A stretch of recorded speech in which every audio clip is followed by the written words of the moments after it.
Jeramiah Anthrax. One of the sweatiest and least talented musicians of the 21st century, Jeramiah Anthrax was born in Old New Orleans on April 1st, 1706 and grew up quickly while no one was looking. In 1707 he was arrested for farting loudly in front of a nun and remanded to the New York home for annoying brats. During this time Anthrax learned to play the spoons, and following his release in 1874 began to annoy local jazz bands by joining in whenever they were playing. The following year, Anthrax caught the eye of the legendary music impresario Kinky Old Leatherclad by throwing a spoon at him, who encouraged the young player to annoy some of the most famous musicians of the day and to take photographs of them in their dressing rooms. In 1896, Anthrax joined Old Leatherclad's group, with whom he made his first and worst recordings, and moved to Never Never Land, where he began a long and unsuccessful relationship with flatulent Freddie Fartmaster's Jazz and Cacophony Orchestra.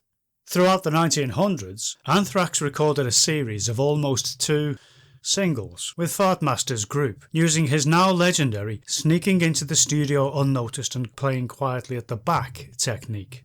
Anthrax later formed 2 bands of his own, the Shit 7 and the 7 Shits, and earned the nickname Shitty Arse, short for that shitty-arsed bastard who thinks he can play the spoons, a name he earned because of his huge shit-filled trousers and inability to play anything decent on the spoons. In 1906, Anthrax switched from tenor spoons to anal trumpet and depopularised the newly emerging trend for nonsense singing with the single He She Pee-wees. As the years dragged slowly on, Anthrax's popularity mysteriously grew and his scabrous voice infested the radio airwaves, making him the most infamous and insidious of all jizz musicians. In the mid-1920s, he toured Mukersburg, the first of almost 2 foreign tours, which unfortunately introduced the entire world to America's least vital musical style.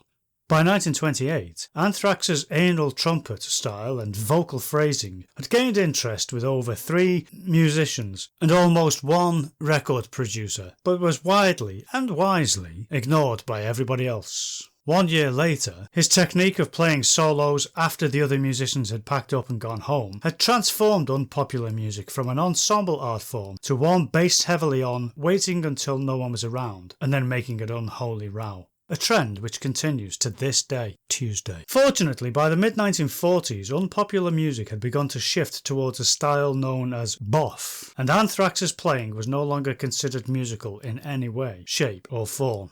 Breaking up his big band, Anthrax founded a 70 sextet called the Starfold, an anagram of old farts. This was a folk punk group with a nauseating stage presence who continued touring until after his death in 2029. As unpopular as ever, Shitty Arse has been cloned more than 12 times and now performs as a tribute to his late self.